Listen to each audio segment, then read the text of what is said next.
Bem-vindos, meus amigos, a mais um estudo do nosso canal, Estudo do Espiritismo. Hoje nós damos sequência ao assunto União da Alma e do Corpo, aborto. Este assunto está no capítulo 7, da volta do espírito à vida corporal, da parte segunda do Livro dos Espíritos. Na semana passada, nós trouxemos algumas referências com relação a este assunto, né, tão interessante, tão importante, que traz reflexões muito relevantes para todos nós. E citamos também o livro Missionários da Luz, da série do André Luiz, né? A série A Vida no Mundo Espiritual. Aí nós temos 13, desculpa, 3 capítulos que falam bastante sobre essa questão do processo reencarnatório, da proteção que nós recebemos durante este processo, né, em que nós estamos ali gerando o filho, principalmente, né, no caso das mães, mas para a família de um modo geral e também para o espírito reencarnante. Também nos traz no capítulo 15 um caso em que é, a gestação não foi concluída, né, em que se houve fracasso no processo reencarnatório. Nós comentamos bastante detalhes a respeito desses 3 capítulos na semana passada e também citamos essa obra, Entre a Terra e o Céu, também da série A Vida no Mundo Espiritual, do André Luiz. Esses capítulos aqui, 28 e 29, também nos trazem é, ideias muito importantes acerca deste assunto, né? E falamos, ou estudamos a questão 344, a partir dela, até a questão 346, né? Então, fizemos alguns estudos. O link para este estudo anterior está na descrição deste vídeo. E hoje nós vamos começar aqui na questão 347. Que utilidade encontrará um espírito na sua encarnação em um corpo que morre poucos dias depois de nascido, né? A gente poderia, né, fazer vários questionamentos. Qual é a utilidade de, um, de uma criança recém-nascida acabar desencarnando, né, deixando esta vida material?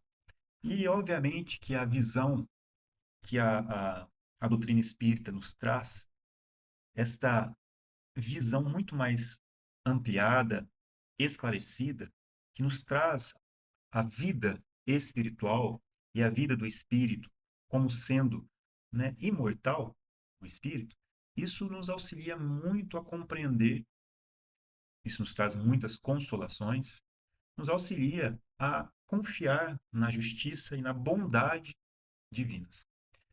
Então, a visão espírita nos muda a nossa percepção com relação às coisas que nos acontecem e nos auxilia a compreender o motivo de tais situações. E hoje nós vamos entender um pouquinho mais. Mas é importante de já colocar como a base do nosso estudo que o espírito é imortal. Deixando este corpo, o corpo físico, né, ele continua a existir, continua e mantém a sua personalidade, a sua essência, porém ele regressa ao mundo espiritual, que é o mundo primitivo, é de onde nós viemos. Isso é muito importante de refletir. Nós temos a origem, nós viemos do mundo espiritual. Estivemos lá antes de estarmos aqui encarnados. Neste nosso estágio evolutivo, todos nós já alcançamos um grau de compreensão que nos permite avaliar o contexto espiritual e avaliar a necessidade também da passagem pela vida material, que é esta nossa encarnação, é a vida no corpo material. Essa vida no corpo material é muito importante para nós, porque ela auxilia a nós, enquanto espíritos, a trabalharmos as nossas faculdades espirituais e a melhorar a nossa essência. Por exemplo, é através do contato com a matéria que nós vamos tendo a possibilidade das sensações, de experimentar as sensações. E estas sensações nos trazem medo, nos trazem frio, dor, nos trazem a necessidade de nos mantermos vivos, ou seja, uma lei de conservação que existe e que abrange a todos nós, e isso faz com que o espírito busque sempre algo para melhorar a sua própria condição. nesse aspecto, ele acaba desenvolvendo as suas faculdades, por exemplo, a sua própria inteligência. Isso é um dos aspectos. Quando ele entra em contato com os outros seres, ele também tem a possibilidade do desenvolvimento das suas faculdades morais. É onde ele vai trabalhar a sua paciência, é onde ele vai trabalhar a sua abnegação, a sua humildade, todas essas virtudes que nós precisamos angariar, nós então trabalhamos elas nestes contatos com os outros. Por isso a necessidade de estar em contato com os outros. Mais uma lei, a lei de sociedade. E tudo isso, né, é dentro de um processo de progressão espiritual. Então nós nascemos, aliás, nós somos criados, né, perdão, simples e ignorantes.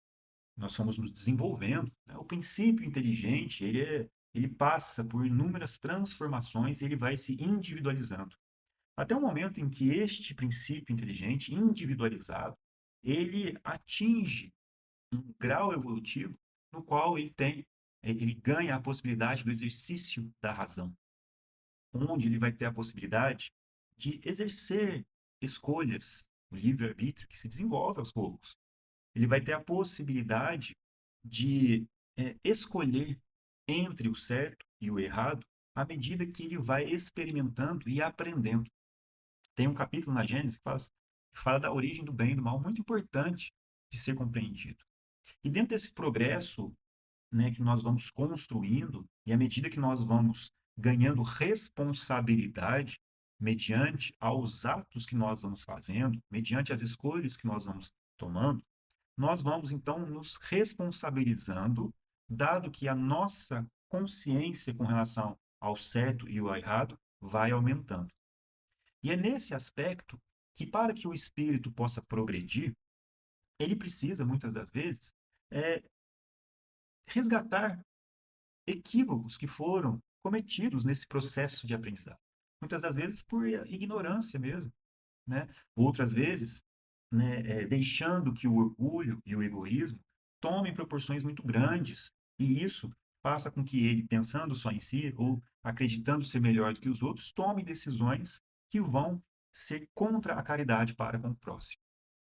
E é nesse processo de progressão que o espírito, também reconhecendo a necessidade do resgate das coisas do passado, é que ele vai tendo a possibilidade de escolher e também de passar por situações nas quais ele vai entrar em contato com estes mesmos seres que nós tivemos contato em outros tempos. E aí, isso nos auxilia também a compreender a grosseria da nossa matéria, do corpo no qual nós estamos, e compreender também que nós estamos num mundo adequado para a nossa capacidade, para o nosso progresso espiritual. Estamos num mundo de provas e expiações, num mundo escola, né, no mundo hospital e também no mundo prisão, né? A depender da condição espiritual do ser ali que está encarnado ou associado ao mundo no plano espiritual, né? Nós temos que relembrar que esta grosseria da matéria está de acordo com o mundo no qual nós vivemos. E aqui, encarnados, nós tomamos esse corpo que é muito material. Mas olha o benefício que também isso nos traz. Imagine, nós estamos progredindo e vamos entrando, portanto, em contato com esses outros seres que estão ao nosso redor. E nós tomamos, às vezes, essas decisões, né, incorretas e que nós precisamos resgatar. A grosseria da matéria nos permite, né, dada essa providência divina, ter o esquecimento do passado aqui enquanto nós estamos encarnados. E esse esquecimento do passado, ele é necessário nessa nossa atual condição espiritual para que a gente tenha condição de viver com estes outros seres. Imagina só, se eu lá atrás, né, tivesse cometido um equívoco muito grande contra alguém e hoje essa pessoa aparecesse na minha vida e ela tivesse a possibilidade de lembrar de tudo que eu fiz. A, a antipatia que ela teria para comigo seria enorme. E isso bloquearia a possibilidade de nós dois caminharmos novamente juntos e aprendermos, né, um com o outro, a reconstruir esse caminho, aprendendo através do amor. Então, quando eu não me lembro, quando essa pessoa não se lembra, isso nos dá um pouco mais de liberdade de agir, apesar de que a, o sentimento, né, a vibração existente entre um ser e o outro ela exista ali e se manifesta para nós, muitas das vezes, com essa antipatia que a gente às vezes nem consegue explicar. Mas mesmo assim, com esse esquecimento, nós temos muito mais liberdade de agir. Esse esquecimento nos auxilia a ter uma possibilidade de escolha em que esse passado não vai influenciar na minha escolha ali, de uma maneira patente, né? De maneira consciente. Então, essa providência nos permite que nós caminhemos uns com os outros. E é nesse processo também de reconstrução uns com os outros que muitas das vezes esses seres do passado vêm até a nossa encarnação e entram na nossa vida como filhos, ou como pais, como irmãos, né? Como aqueles que estão mais próximos de nós, o próximo mais próximo. Muitas das vezes, esses espíritos tiveram, né, uma relação muito forte conosco no passado. E nós comentamos, inclusive, né, uma, uma, um capítulo, na verdade, um livro, né, como nós mencionamos, Entre a Terra e o Céu, trata muito disso, né? Relata ali a relação de alguns espíritos que estiveram juntos lá na Guerra do Paraguai e que, né, acabaram criando um contexto, uma situação muito negativa para eles todos. E um deles, aquele que foi mais frágil nessa situação, ele acaba, durante aquela existência, lá naquela época da Guerra do Paraguai, ele acaba tentando aniquilar sua própria vida. Por duas vezes. Uma ele tem sucesso, né?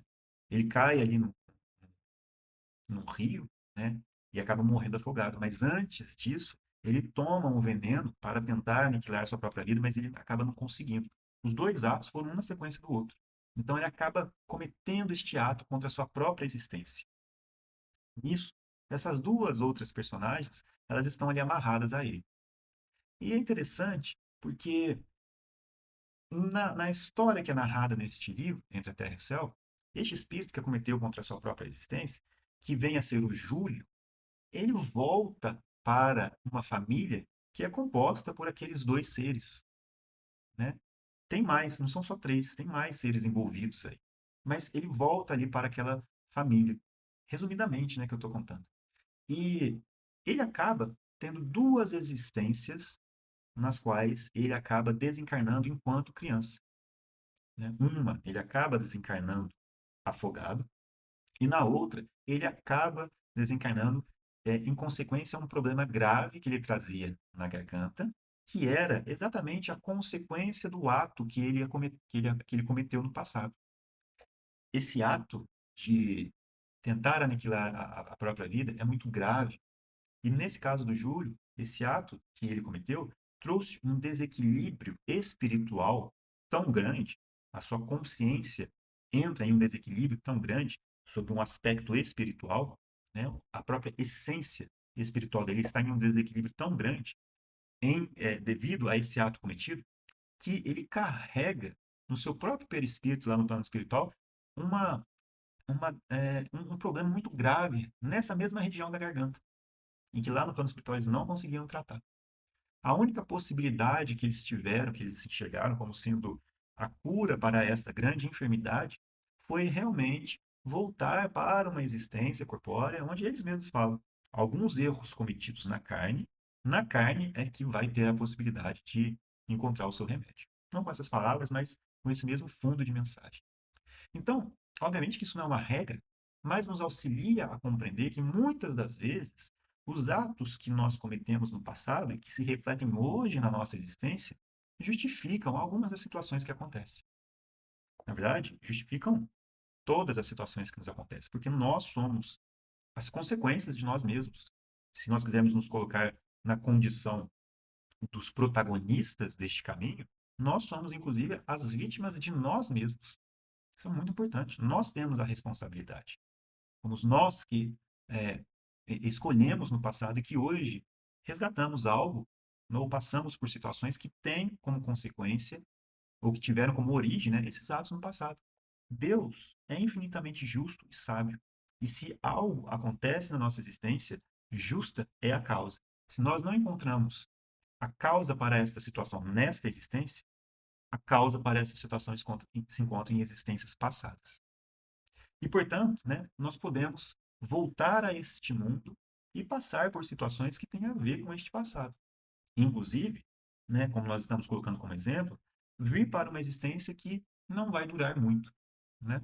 Mas que a utilidade dela para o espírito e para os pais é enorme. É que a gente tem os nossos olhos, as nossas visões aqui, nossa visão limitada pela matéria, dado que nós não estamos conseguindo enxergar do ponto de vista do espírito. Então, se a gente, né, pega essa questão aqui, né, que utilidade encontrará um espírito na sua encarnação em um corpo que morre poucos dias depois de nascido? Olha só. Você não tem, então, consciência plena da sua existência, os espíritos respondem.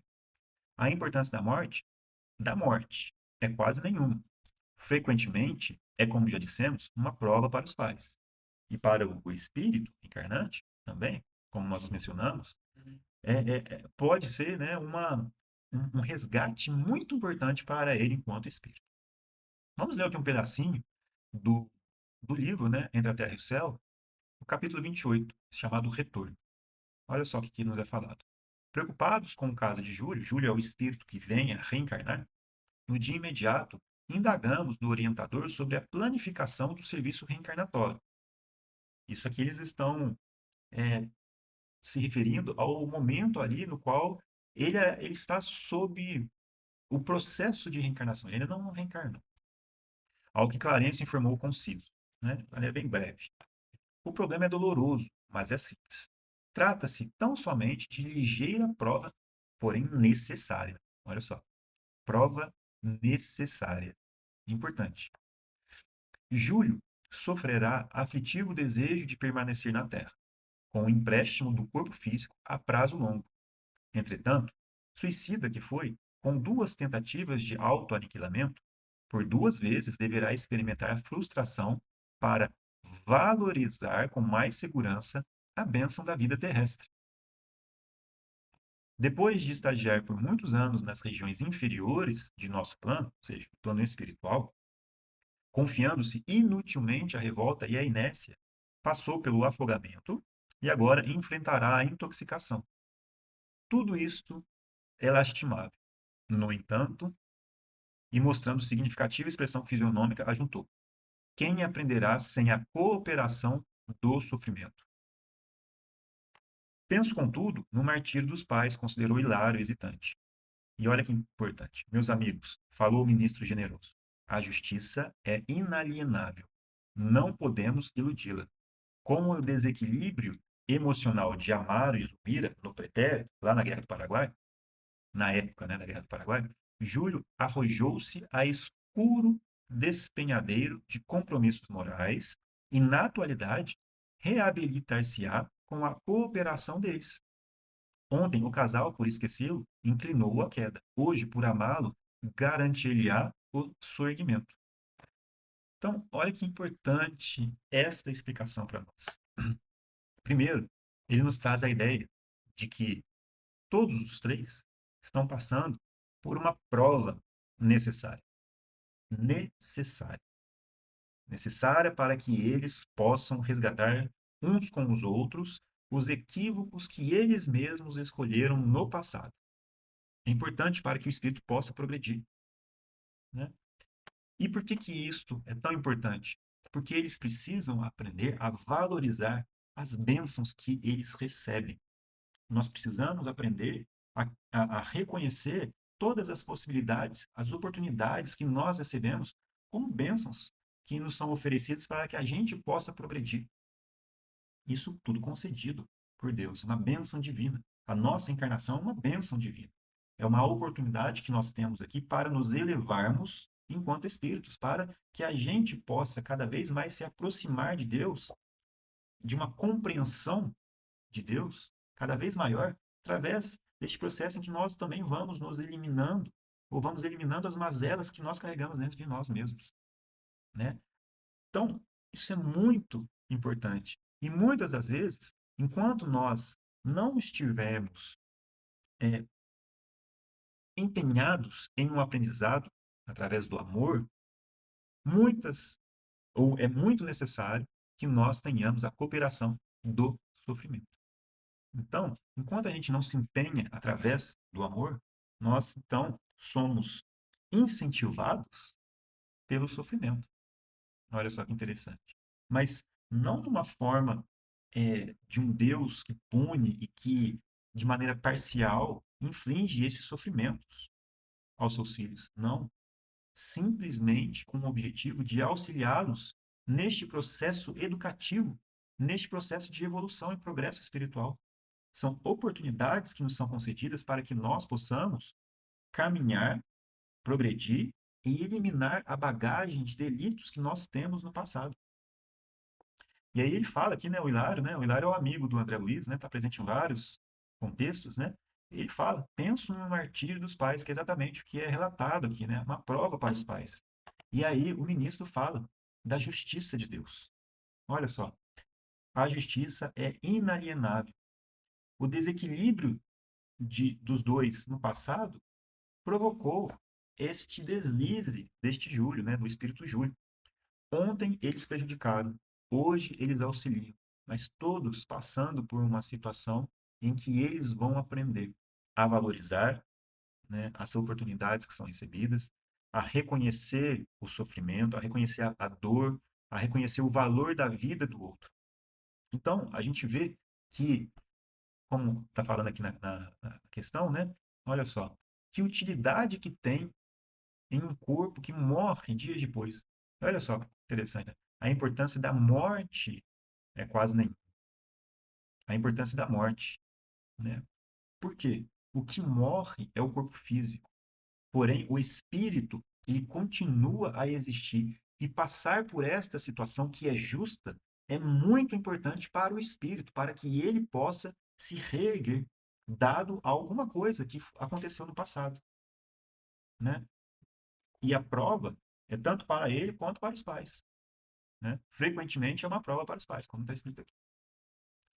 E aqui no Evangelho segundo o Espiritismo, né, tem um capítulo assim que eu acho que ele deve ser estudado, lido, né? A gente precisa meditar sobre ele muitas vezes, porque ele nos consola de maneira muito grande.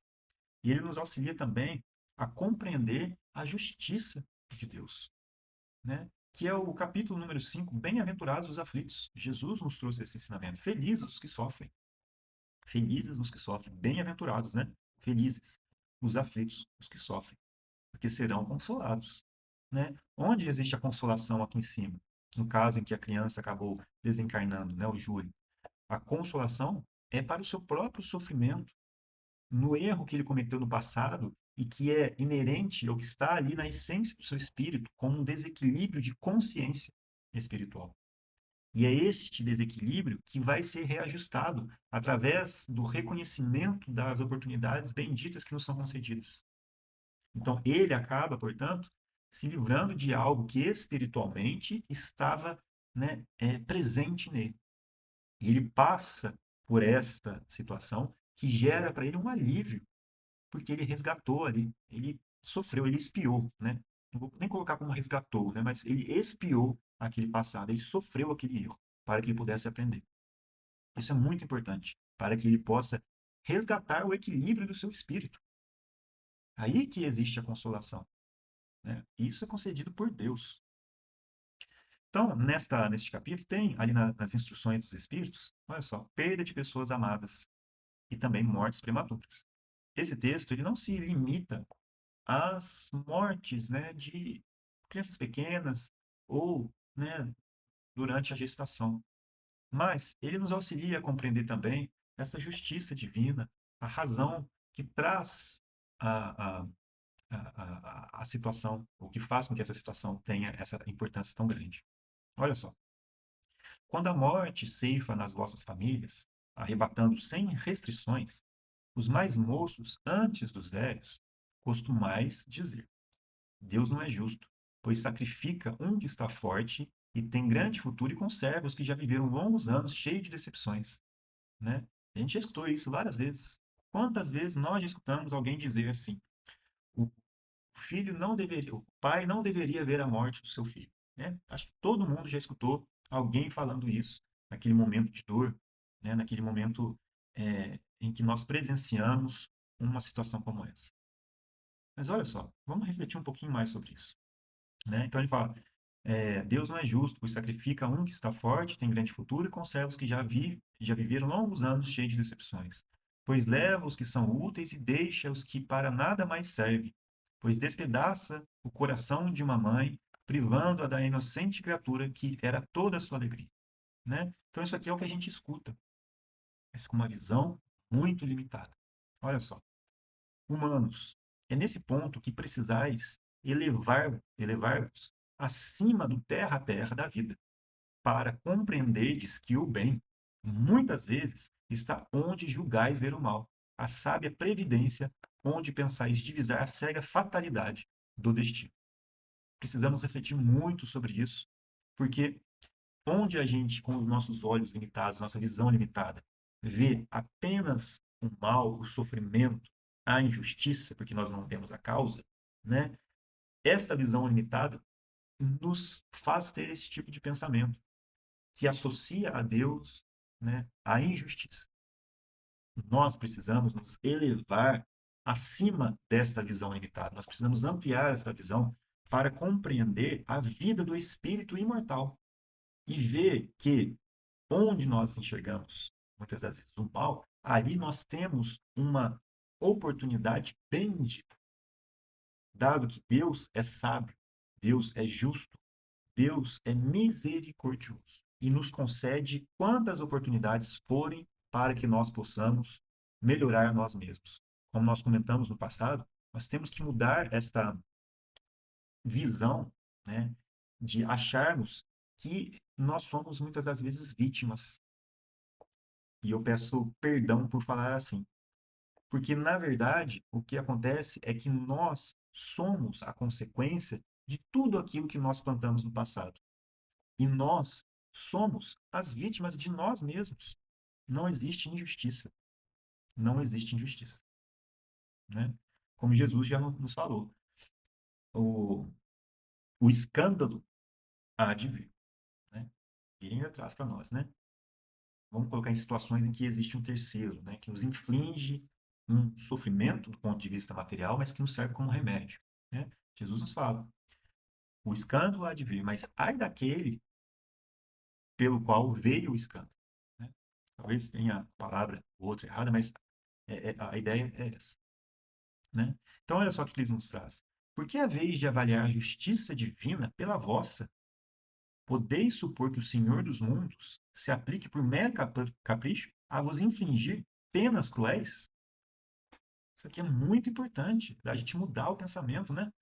Quantas das vezes a gente já ouviu falar que Deus castiga, que Deus vai punir, né? Sendo que nós estamos julgando o Senhor que nos concedeu a vida através da nossa visão que é muito limitada, achando que Ele, ou que o Criador, nos infligiria, né, um sofrimento por mero capricho.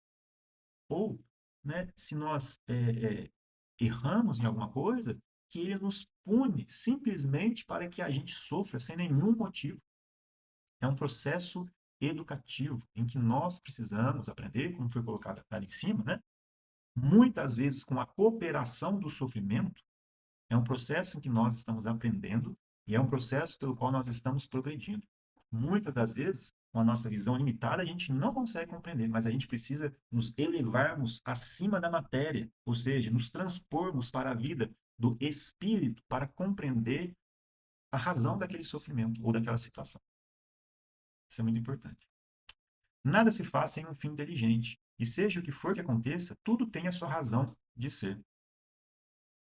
Se perscrutasseis, se a gente, né, pesquisasse ali, fosse lá no fundo, melhor todas as dores que vos advêm, nelas encontrareis sempre a razão divina, razão regeneradora, e os vossos miseráveis interesses se tornariam de tão secundária consideração que os atiraríeis para o último plano. Olha só, a razão divina regeneradora, reconstrução, recriar, regerar, né? Então, é importante da gente ver. Crede-me, continuando aqui, a morte é preferível, numa encarnação de 20 anos, a esses vergonhosos desregramentos que pungem famílias respeitáveis, dilaceram corações de mães e fazem que, antes do tempo, embranqueçam os cabelos dos pais. Frequentemente, a morte prematura é um grande benefício que Deus concede àquele que se vai e que assim se preserva das misérias da vida ou das seduções que talvez lhe acarretassem a perda. Não é vítima da fatalidade aquele que morre na flor dos anos. É que Deus julga não convir que ele permaneça por mais tempo na terra. Aqui, né, a gente está falando, muitas das vezes, né, um espírito que encarna e mergulhado aqui na matéria, nas sensações, em contato com o prazer, com essa visão, né, que é limitada muitas vezes, esquecendo do plano, do planejamento que ele tinha para progredir espiritualmente, mas esquecido desse plano e tendendo, já que a sua própria essência ainda não é boa o suficiente e ela ainda tende, porque tem o livre-arbítrio, para caminhos tortuosos, muitas das vezes a espiritualidade pega e fala, né? Olha, se continuar nesse caminho, vai ser pior para ele, porque ele vai agariar muitas dívidas se continuar nesse caminho. Então, é melhor retirarmos realmente da existência, né? E nós falamos muito sobre isso, né? Neste capítulo 7, que é da volta do espírito à vida corporal, antes da união da alma no corpo, a gente fala ali nesse capítulo sobre o prelúdio da volta. Fizemos vários estudos e comentamos várias vezes que uma das grandes coisas que acontecem, né, neste momento que antecede a volta do espírito à vida corporal é a inquietude que ele tem, o receio que ele tem justamente de seguir por esses caminhos tortuosos, de falir e ter uma queda muito grande. Por quê? Por conta desta essência que ainda não é pura no espírito, que ainda precisa ser trabalhada, e que se manifesta quando em contato com a matéria, dando vazão a esse lado, né, que se prende às sensações, aos prazeres da matéria, né? Então o espírito fica inquieto porque ele sabe que vai depender da sua boa vontade, das escolhas certas, né? Ele vai receber amparo espiritual, mas ele sabe que se ele não for forte o suficiente para vencer as suas próprias deficiências, as suas próprias inquietudes espirituais, ele pode acabar tendendo por esse lado. Então, muitas das vezes acontece que enredando por esse caminho, seja preferível mesmo que ele seja retirado antes que ele acabe cometendo mais equívocos, né? É uma pena, né? Então é isso que a gente viu aqui. Não é vítima da fatalidade, aquele que morre na flor dos anos. É que Deus julga não convir que ele permaneça por mais tempo na terra. É uma horrenda desgraça, dizeis, ver cortado o fio de uma vida tão prene de esperanças. De que esperanças falais? Das da terra, onde o liberto houvera podido brilhar, abrir caminho e enriquecer? Sempre essa visão estreita, né? Limitada, incapaz de elevar-se acima da matéria. Sabeis qual teria sido a sorte dessa vida, ao vosso parecer tão cheia de esperanças? Quem vos diz que ela não seria saturada de amarguras? Desdenhais, então, das esperanças da vida futura, ao ponto de lhe preferides as da vida efêmera que arrastais na terra?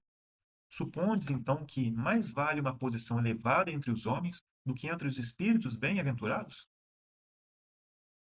Em vez de vos queixardes, regozijai-vos quando apraz, regozijai, né, é alegrai, né, fique feliz, quando apraz a Deus retirar deste vale de misérias um de seus filhos.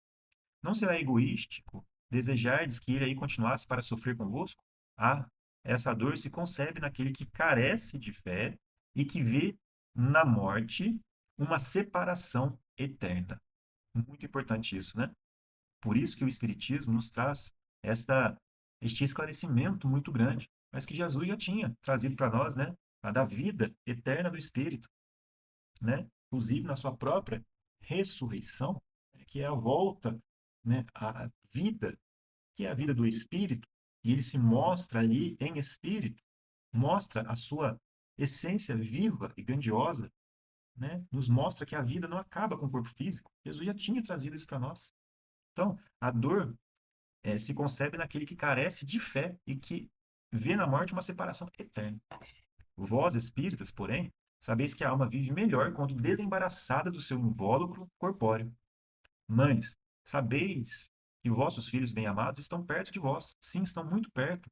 Seus corpos fluídicos vos envolvem, seus pensamentos vos protegem, a lembrança de que deles guardais os transporta de alegria. Mas também as vossas dores desarrazoada os aflige. porque denotam falta de fé e exprimem uma revolta contra a vontade de Deus. Muito importante essa última parte aqui, né? Porque, né, a dor é grande, né, da perda, mas entender, compreender e sentir que o Espírito continua a existir, ter a fé, a confiança, né, de que a morte não é o fim e uma separação eterna, isso é muito importante para que os nossos pensamentos, né, sejam traduzidos em boas lembranças que vão fazer bem para aquele espírito.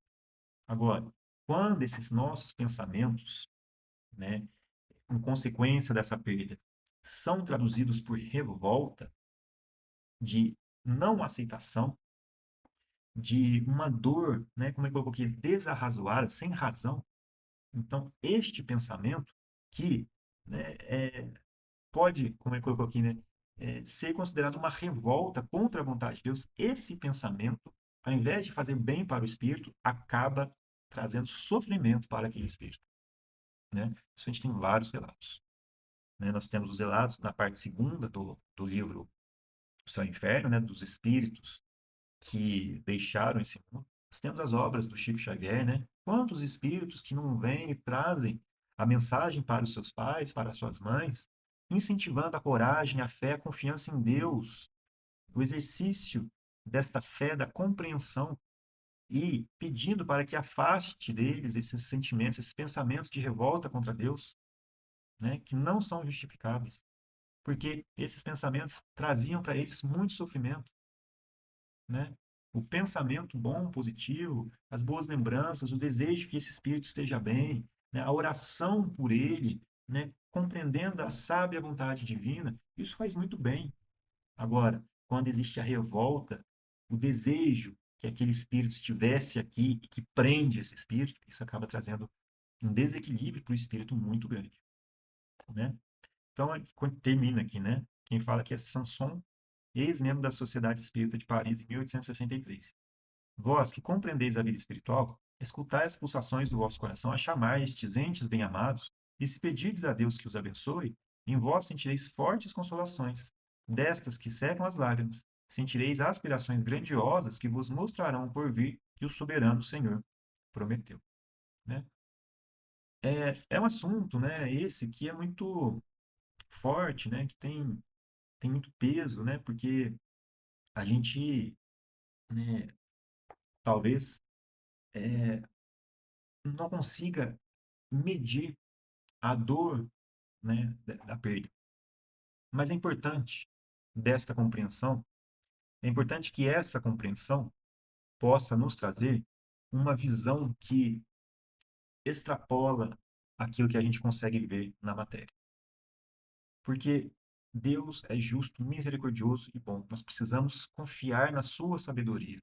Quando nós falamos do Consolador prometido, que Jesus havia nos prometido, que iria vir esclarecer todas as coisas e queria fazer os homens relembrar dos ensinamentos que Jesus nos havia trazido, era para isso que a gente tem que utilizar esses conhecimentos, para que eles possam nos consolar, porque eles nos esclarecem o motivo das coisas, nos trazem motivos de resignação, porque nós compreendemos agora a sábia previdência divina e também confiamos, acreditamos e entendemos, sabemos, experimentamos que a vida não se limita ao corpo físico e que ela continua além da matéria. Isso é muito importante, muito consolador. Confiar na sabedoria divina é a demonstração da nossa fé por meio da nossa humildade, da nossa submissão à vontade de Deus, em reconhecendo que a sabedoria divina é muito maior do que a nossa, né? Infinitamente maior do que a nossa. Por isso da humildade, por isso do exercício da humildade, da submissão à vontade de Deus, porque nós somos ínfimos em frente à divindade. Então, é isso, é uma compreensão deste amor de Deus que nos dá as oportunidades necessárias e de acordo com aquilo que precisamos para continuar evoluindo, né? Então, meus amigos, a gente termina aqui o estudo de hoje, né, essa parte segunda. Eu agradeço a Deus, a Jesus, aos bons espíritos que nos acolheram. Obrigado por nos terem assistido. Fiquem com Deus e até o nosso próximo estudo.